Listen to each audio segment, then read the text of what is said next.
I've always worked in the family business. As I matured, I was able to take on a lot of different roles.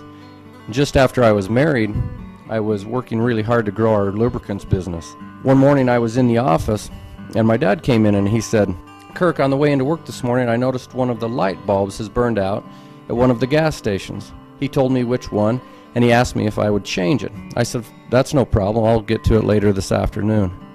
It wasn't long after that conversation that the phone rang, and it was the purchasing agent from one of the mines that I had been calling on for a long time.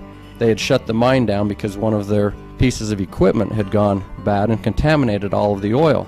He asked if we had that type of oil in stock.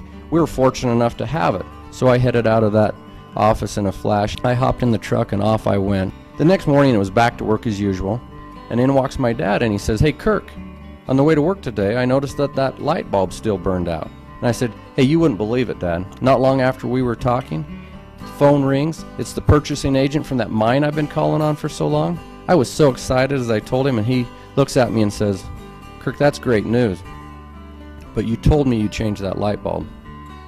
And when you tell me you're going to do something and you commit to it, then do it."